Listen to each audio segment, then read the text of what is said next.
Hola, ¿cómo están? Hermoso seguir compartiendo teatro con ustedes. El teatro es con el otro, es pasión, nos pone alas. Nuestra imaginación estalla y nos lleva a universos sorprendentes. Para los que no me conocen, soy Gabriela Romeo, actriz, dramaturga y directora. Los invito a construir poética juntos. Nos ponemos los cinturones y a la cuenta de 3 emprendemos vuelo. A la 1, a las 2 y a las...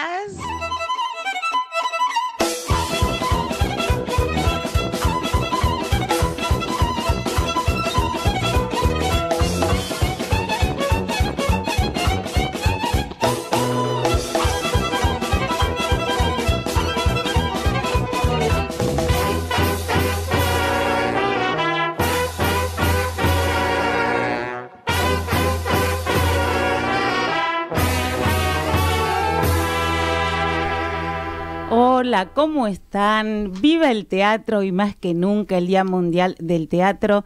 Yo más que feliz, súper feliz, porque estoy acá con talentosos actores de gran trayectoria, compañeros además de mi amada obra Israfel de Abelardo Castillo.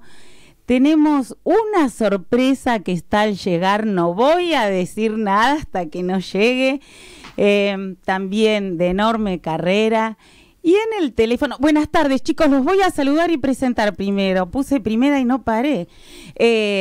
Tenemos acá a Marco Wojnski, así nomás, Wojnski. Wojnski, gracias por estar. Pero gracias por invitarme. Bueno, Mario Petrosini. Hola Gabriela, gracias por la invitación. Premio Mejor Actor Luis Abel.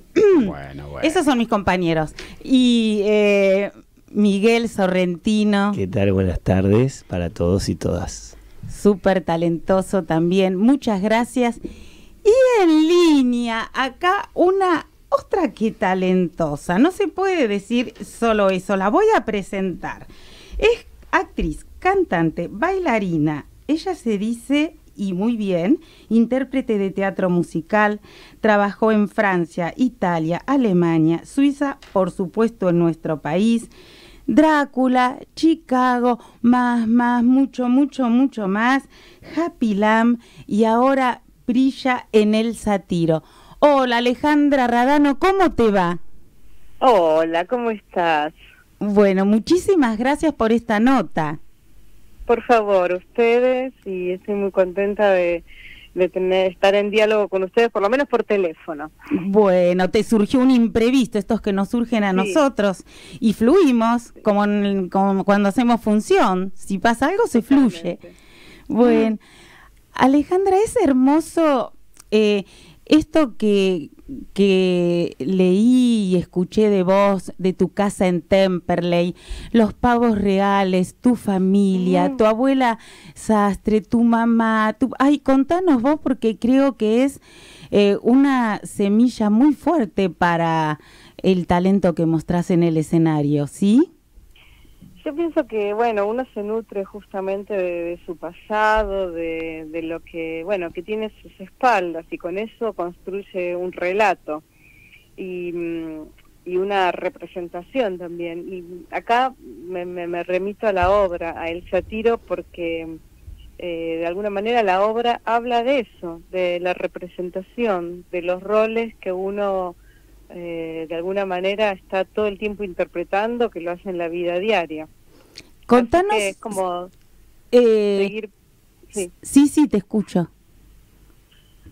No, que es como seguir de alguna manera con este juego que propone la historia de uno, ¿no? Que lo utiliza para distintas situaciones de su existencia.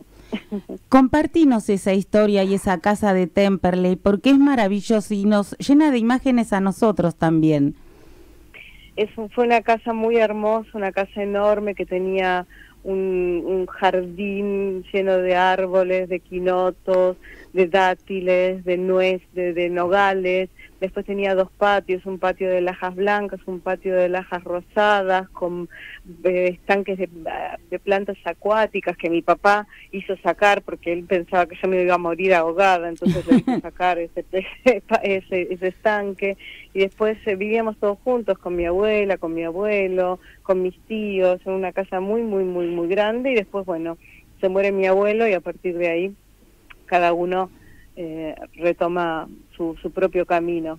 Y me quedó todo ese recuerdo de los animales, de los pavos reales. Lo de los pavos reales es una historia maravillosa porque mis tíos, nosotros con mi hermano, cuando yo tenía 4 años y mi hermano tenía 2, nos ataban a los pavos reales y hacían carrera.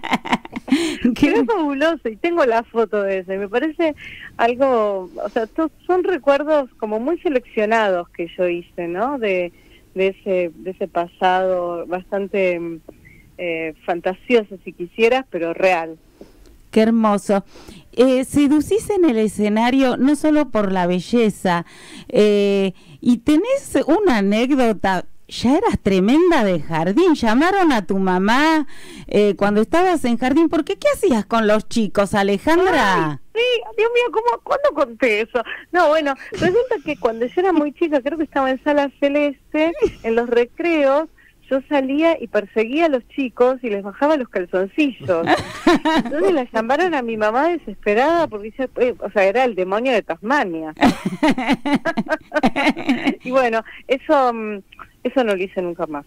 Bueno, Ale, antes de empezar con El Sátiro, que la vi por supuesto y me encantó, es extraordinario el texto de Gonzalo de María, hay talento, pero estallan ahí en el escenario, el universo es maravilloso, la apuesta, pero antes contanos, trabajaste mucho en Francia, tu vínculo con Alfredo Arias, y la vez que fue el presidente de Francia, y vos le cantaste un tango, ¿y qué pasó sin querer? ¿Qué le hiciste?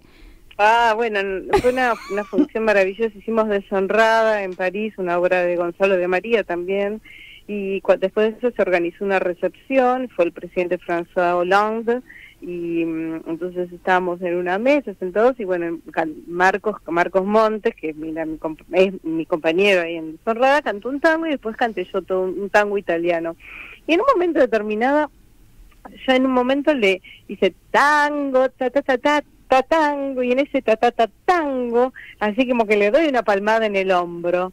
Y en ese momento siento, porque claro, estaban todos los ¿de seguridad? Del presidente, de la seguridad, y yo escuché como las armas, y vuelta y dije, y en el momento no me di cuenta, por suerte, no me di cuenta, y a la noche me fui, salimos, qué lindo el presidente, llegué a casa, me acosté, dormí, y en un momento determinado abro los ojos en la mitad de la noche, y digo, yo le di una palmada a un presidente de una república.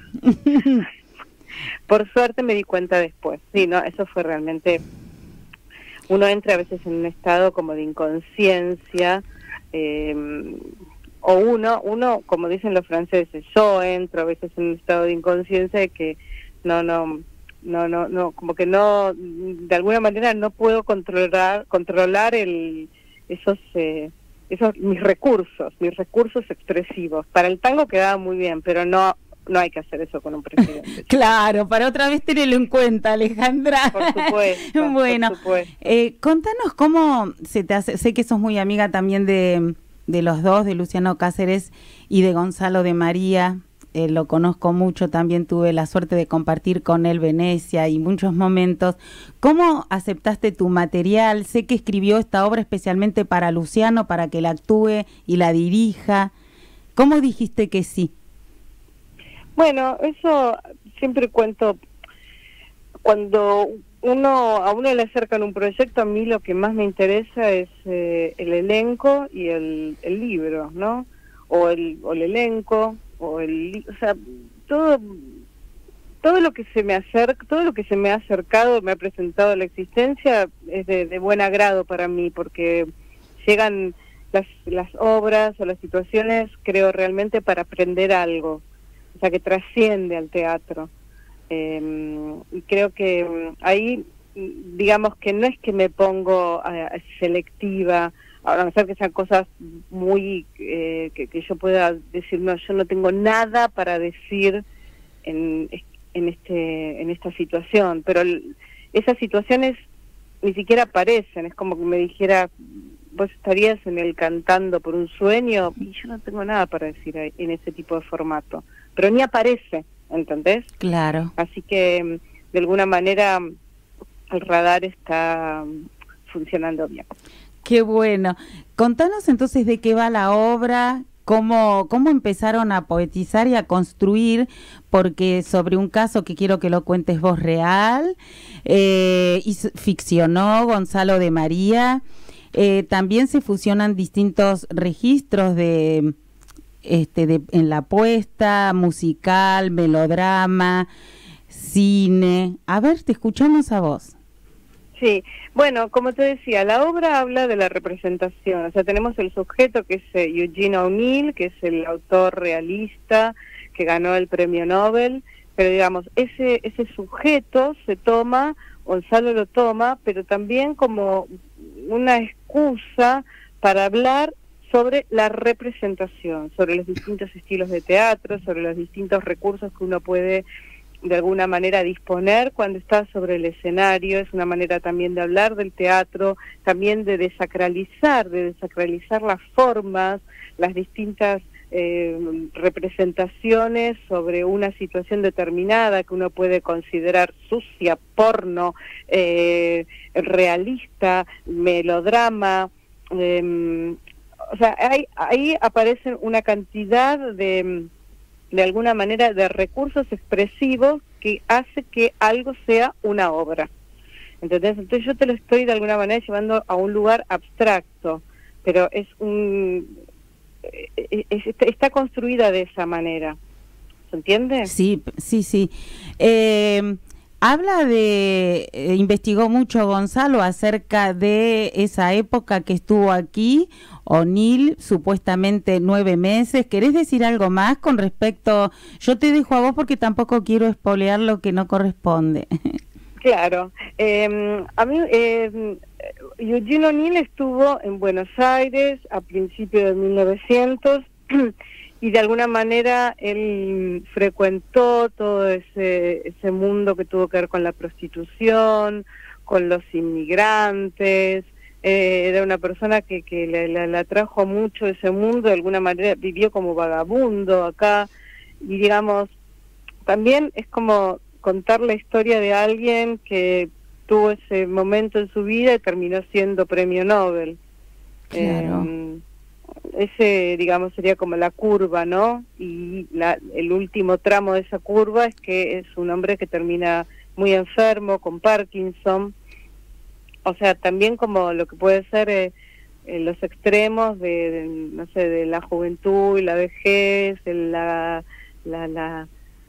fama y la decadencia de esa fama.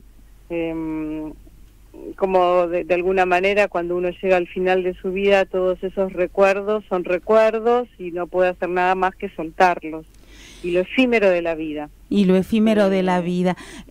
Alejandra, por favor, nombra todo el elenco que, bueno, están brillantes todos, las chicas, qué buen casting que se hizo ahí. Contanos entonces el elenco, los días y horas de función, así te liberamos, que sé que tenés una reunión muy prontito. Estamos de jueves a domingo en el Teatro Regio, que queda en Córdoba 6056. Estamos en el elenco, está Luciano Cáceres, que además es el director de la obra. Estamos con Josefina Scalione, con Gabriela Bernasconi y con Federica y Rosina, que son 2 bailarinas del Teatro San Martín maravillosas, con la coreografía de Damián Malvasio, la dirección musical de Diego Vila, el libro es de Gonzalo de María, la luz de Gonzalo Córdoba y el vestuario de Sofía Dinuncio. Es un equipo hermosísimo y la obra es realmente un canto a la fantasía, si quisieras, así. Sí, es maravillosa, la súper recomiendo, la van a pasar muy, muy bien. Te agradecemos todos aquí los que te escuchamos. Un abrazo apretadito, yo siempre digo esto. Y lo mejor, que tengas un día súper feliz en el Día Mundial del Teatro. Muchísimas gracias igualmente para ustedes. Gracias. Bueno, nos vamos y a mí me parece que viene algo para nosotros. A ver, ¿escuchamos?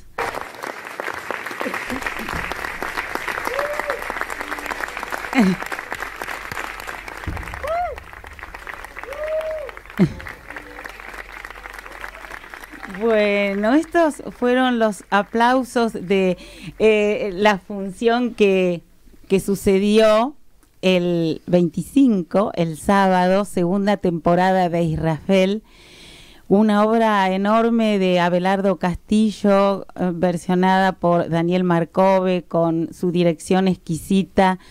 Los voy a dejar hablar a ustedes porque aquí soy la conductora del programa, no soy Madi. O sea, no te podemos preguntar nada, vos. Bueno, algo me pueden preguntar, sí, por supuesto.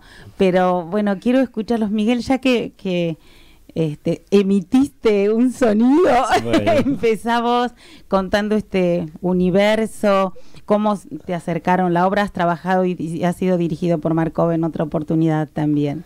Sí, es un proyecto que Daniel viene teniendo hace un montón de años. Yo había trabajado en 2 oportunidades con él y era como un sueño para él, que se venía posponiendo por diferentes cuestiones. Más que nada eso, de la agenda de los artistas y de los espacios, ¿no? Hasta que finalmente, bueno, se dio y fue como una alegría. Empezamos a leer en pandemia, porque la pandemia nos dejó ahí con las ganas. Y bueno, después pasó, afortunadamente, todo eso y se configuró un elenco hermoso que ahora en esta segunda temporada se reconfigura de una manera espectacular en el reestreno que tuvimos el sábado. Bueno, siempre cuenta Marcove en las notas que él tuvo un vínculo estrecho con Abelardo Castillo y por allí, el año 95 se iba a hacer esta obra, se la iba a dirigir. No pudo ser por cuestiones de presupuestos, qué raro en el teatro. Y luego se encontró con Abelardo en la entrega de unos premios y él le dijo así medio al pasar: ¿y cuándo me haces la obra? Y a él le quedó esto pendiente y cuando Abelardo dejó el cuerpo físico sintió la necesidad de transitar este enorme autor y amigo de él. Sí, lo que quería aclarar es que la versión es interesante porque aparece Abelardo en la versión, ¿no? O sea, a diferencia de aquel estreno del 66 con Halcón, Milagros de la Vega y un gran elenco, esta propuesta sobre la base de Israfel incluye a Abelardo y la versión está hecha por su viuda, una gran escritora también, Silvia Iparraguirre, que en tándem con Marcove lo plasmó como personaje, que está realizado magistralmente por Aldo Pastur en la escena. Es un homenaje también y creo que esta es la versión que tiene en cuenta ese paso del tiempo para poder dejar sentado que Abelardo también es parte de la cuestión. Permiso. Sí. Bueno, qué alegría, esta es la sorpresa, Rafael Spregelburg. Feliz Día Mundial del Teatro. Sí, los conocés. Hola, muchas gracias. Podés saludar gracias, a todos, conoces a estos actores y compañeros. Gracias por estar. Bueno, este señor está muy ocupado porque está filmando y bueno, y me dio la sorpresa, el regalo que me dio hoy el universo, que podía estar acá. Así que estar con mis compañeros, son mis compañeros de Israfel, la obra que dirige Marcove. Bueno, estoy sumamente feliz de estar en ese elenco con ellos, dirigida por Marcove, y ahora llegas vos. Y esto es bingo de alegría. Bueno, gracias por la paciencia, efectivamente estoy filmando y por las lluvias y demás, el plan nos lo van pasando minuto a minuto, así que comprendemos. Hoy, tengo un rato. Bueno, dejamos terminar un poquito redondear, Mario, porque te cortamos ahí. Estabas diciendo esto muy lindo de Hago Silvia. algo, puedo hacer 2 cosas a la vez, recibir a Rafael y terminarlo. Ya lo terminé. Sí, pero quiero que sí, te escuché. Ah, ok. Ya me está retando como en escena este chico. Es el vínculo. Claro, porque ellos comparten muchas escenas. Sí, claro. eso, que la apuesta incluye a Abelardo, y esta es una novedad con relación a la obra original, y me parece que también es una especie de homenaje, ¿no?, al autor y a la amistad entre Daniel y Abelardo Castillo. Claro, es un gran acierto del director. Y además, vamos a decir que Aldo usa un chaleco que generosamente ofreció su mujer, el amor de Abelardo, chaleco de Abelardo. Sí, sí. Marcos, ¿qué te pasó a vos cuando leíste por primera vez el material? Sos un actor que tenés mucha trayectoria, que has transitado textos enormes, dirigido por también importantísimos directores. ¿Qué te pasó cuando lo leíste? Me deslumbró. Esta versión es extraordinaria.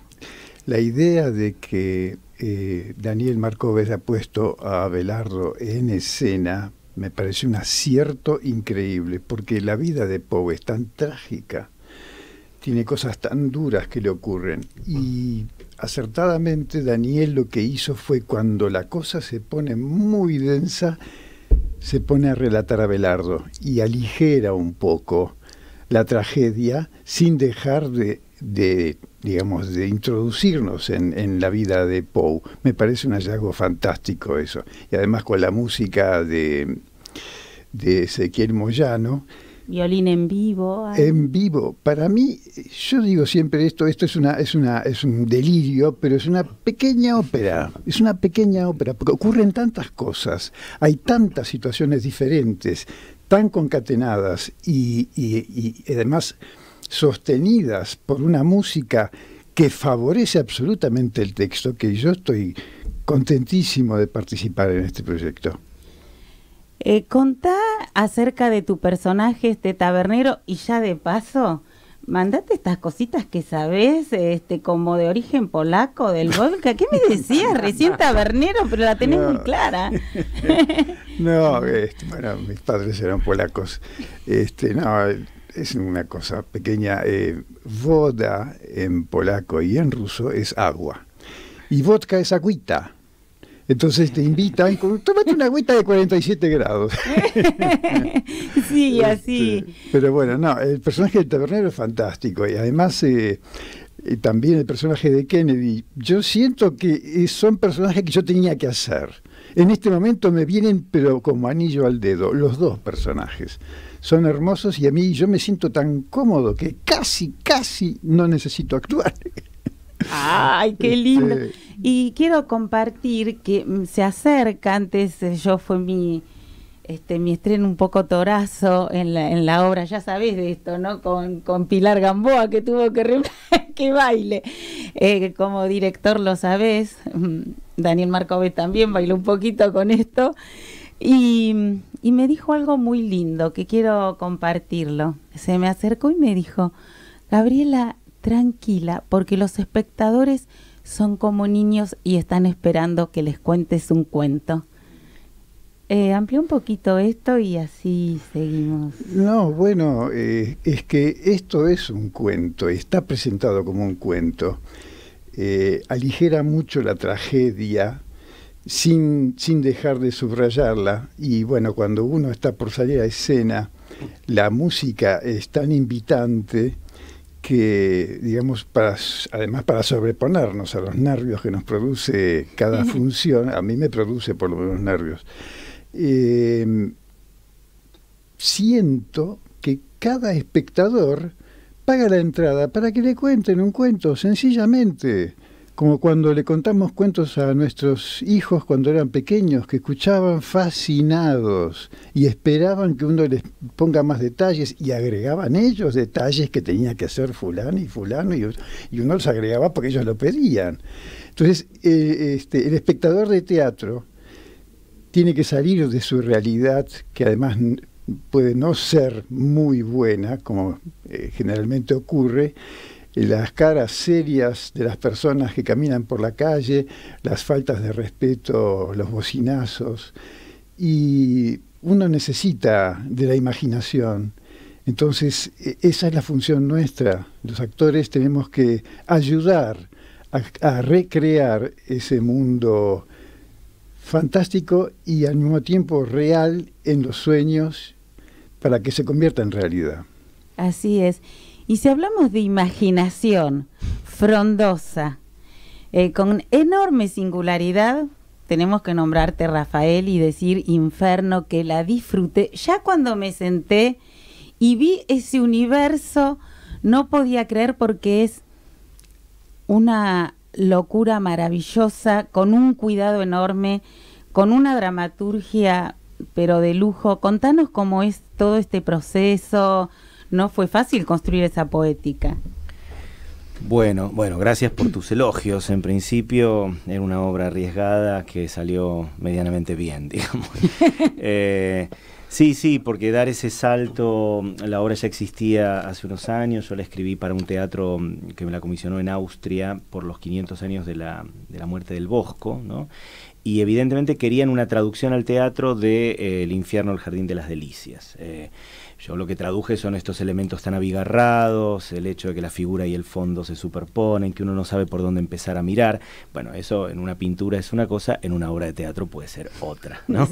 Sabemos que los espectadores son desafiados todo el tiempo, que cuando creen no estar entendiendo, es correcto que no estén entendiendo. La obra tiene el formato de una pesadilla y uno las pesadillas no las entiende, en todo caso las interpreta después, pero en este caso es extremo, porque además sometemos al espectador a una actividad lúdica bastante intensa. Pero una bueno, elección tuya. Sí, como todas. Es un clásico. Permiso, soy el director. No, lo que pasa es que sí, mis obras últimamente son todas medio así, muy abigarradas, muy tropicales, muy llenas de cosas. Lo que pasa es que en este caso, además se da ese salto raro y bueno para mí, que es poder producirla en condiciones de calle Corrientes, que es un tipo de teatro, a mí me gusta llamarlo de arte, yo sé que no está de moda, pero que no es el teatro frívolo o pasatista de la calle Corrientes, y que una sala como el Astro se haya arriesgado a producirla con todas sus características de producción. Una obra que si no yo normalmente hubiera alojado en el teatro independiente, sin los recursos escenográficos, sin el sonido, que en la obra es fundamental, porque también, igual que ustedes, tenemos música en vivo de Nicolás Barchowski, que hace música con cosas que solo funcionan amplificadas, ¿no? Porque, hace música electroacústica, entonces toma las interferencias de los transistores y demás en escena y hace música con la electricidad del ambiente. Eso implica que los actores tenemos que tener micrófono para poder superponerse al audio ya amplificado, y todo eso arma una lógica visual diferente, porque el espectador cree estar viendo cine, no mirando teatro, porque tiene el sonido en primer plano y las personas chiquititas, porque la sala es enorme. Bueno, todo esto implica un encadenado de decisiones que sí fue realmente complejo.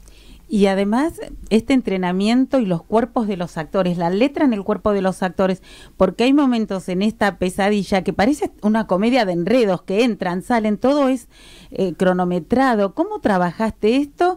Y con el reemplazo que tuviste que hacer con Pilar Gamboa, que es enorme, pero ¿cómo fue? Porque es muy exacto todo.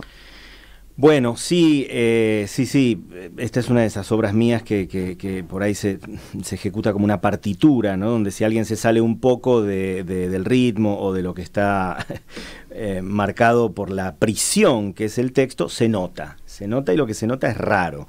A su vez, cuando hacemos más o menos lo que hay que hacer, es difícil para el actor sentirse libre. Entonces imagínate lo que pasa cuando reemplazas a una actriz como Andrea Garrote, además de una singularidad increíble, por otra, que además vio la obra un par de veces. Que trabaja con vos, con tu grupo de hace años. Sí, pero se tuvo que sumar contrarreloj y decíamos, bueno, pero a ver, ¿cómo teníamos un violín y ahora vamos a meter un trombón para la misma parte, ¿no? En esta partitura, ¿qué hacemos? Afortunadamente hay algo, yo trabajo mucho con el accidente, con el error, lo naturalizo hasta que forma parte del caos de la pieza, entonces aprovechamos los, no diría errores, pero sí los accidentes para construir y crear. Por supuesto, nuevo. sobre los accidentes de otra persona. Esto hace que Pilar vuelva a brillar con su singularidad y no con la de Andrea, que era otra.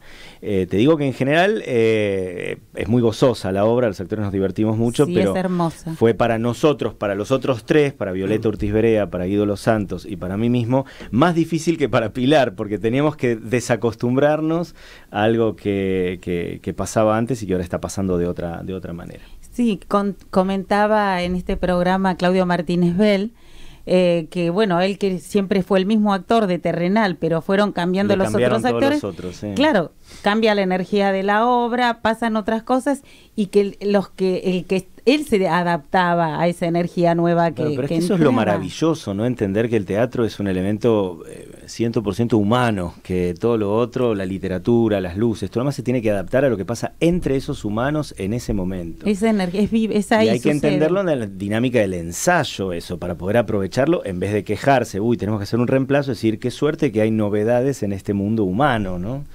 Así que lo estamos pasando bien. Y nosotros los espectadores muy bien. Vamos a seguir después con Inferno. Miguel, vos además das clases, bueno, Mario también, son docentes, formadores de actores.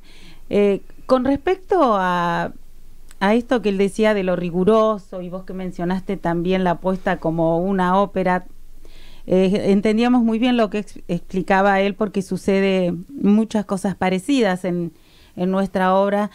¿Cómo trabajaste o cómo buscaste los distintos personajes que te tocan hacer? Porque si bien uno sabe que es el mismo actor, no repetirse o que no nos salga el chip que tenemos.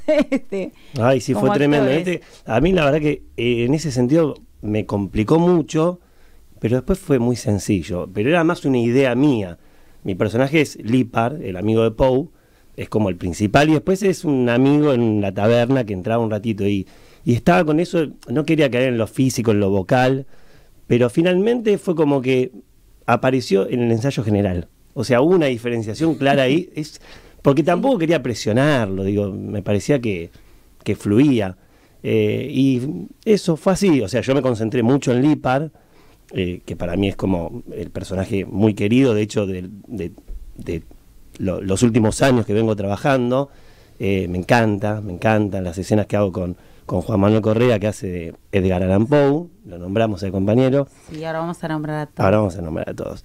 Pero sí, en ese sentido, y también, bueno, tomando esto que doy clases en la universidad de hace unos cuantos años ya, lo mismo trato de eso, como de predicar, que hay veces que las cosas aparecen, ¿no? Como no presionar. Si uno trabaja rigurosamente, terminan apareciendo, como relajar ahí.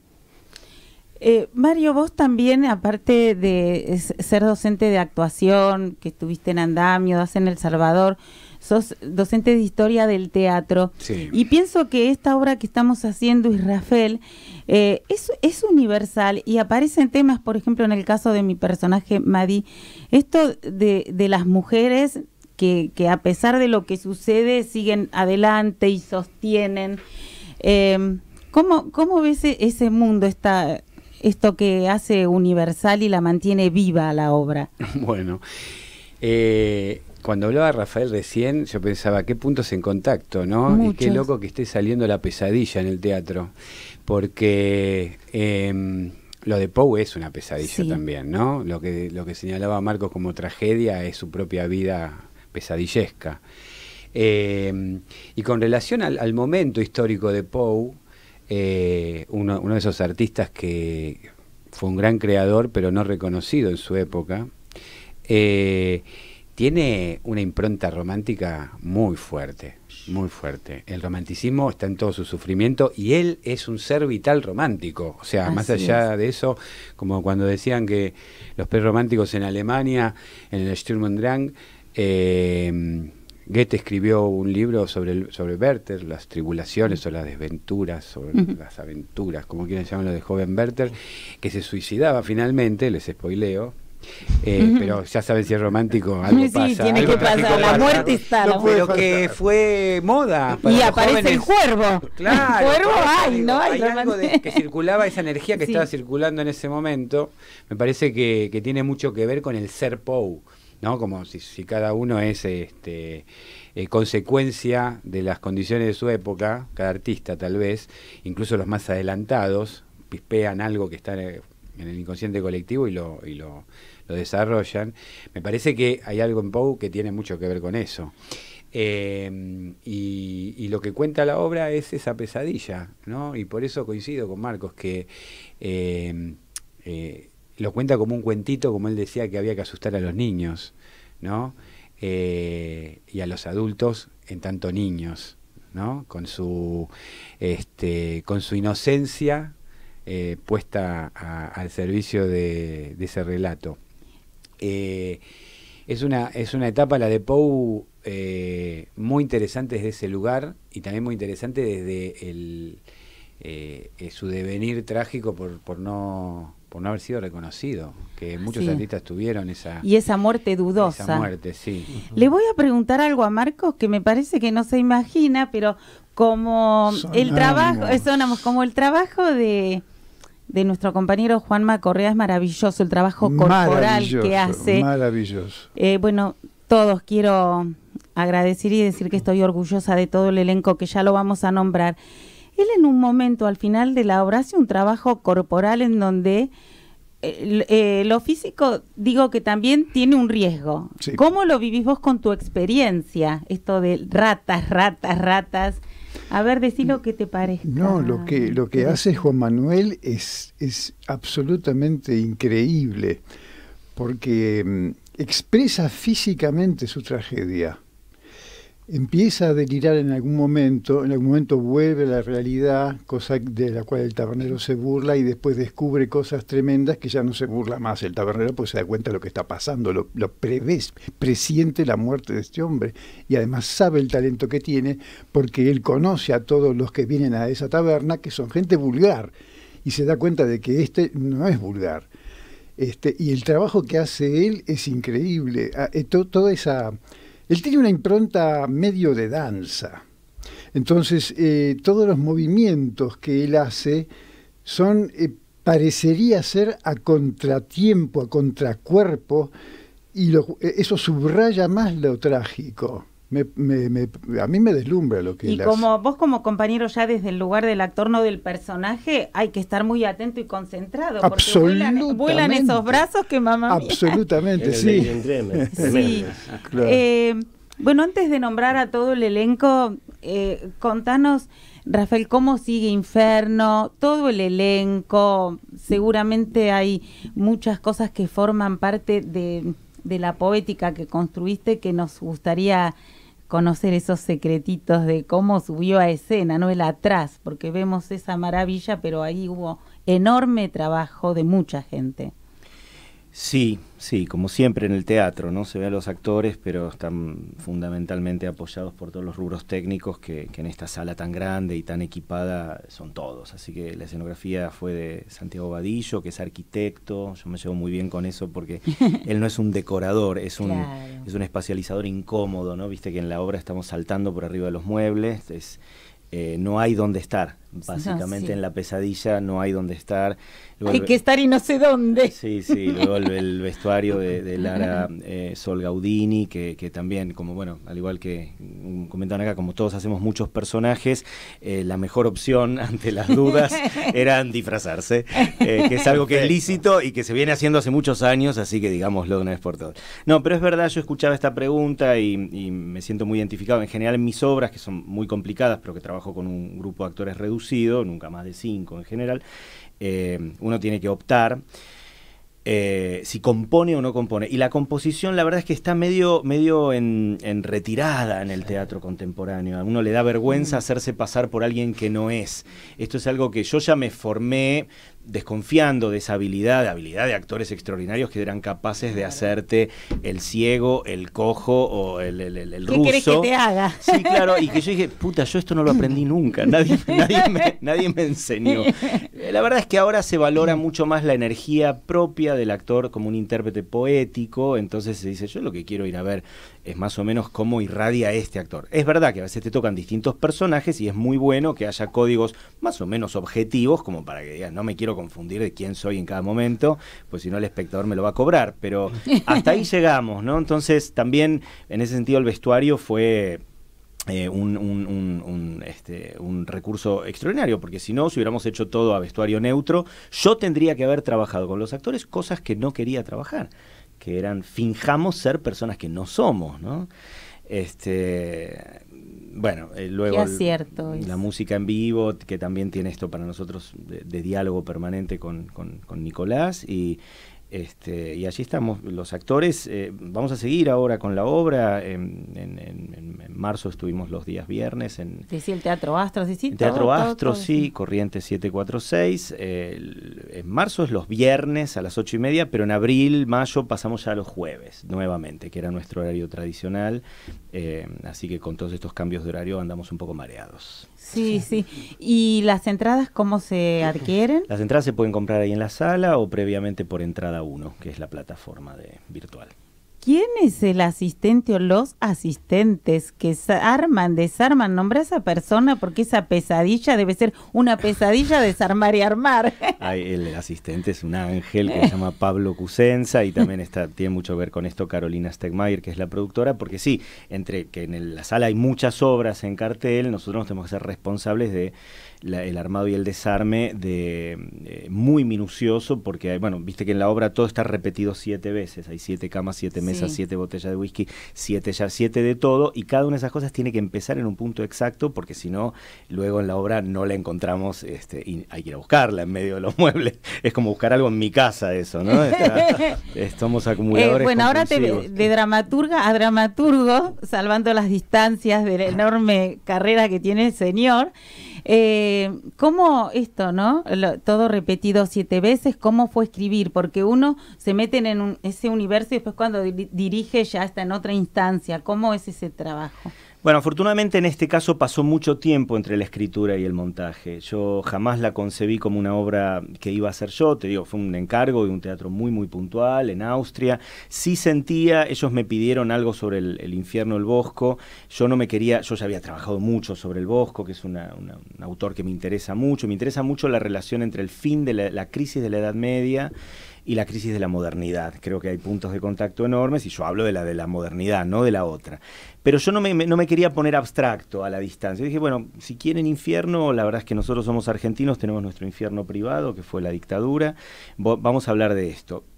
Con mucho desparpajo en un primer momento, porque dije, esto es como una noticia para extranjeros. Además, a ellos les encantan las noticias para extranjeros. Cualquier crisis que ocurra en un país que no sea el propio es tranquilizadora, ¿no? Es hermosa. Como dice el personaje, es un terremoto en una ciudad extranjera, ¿no?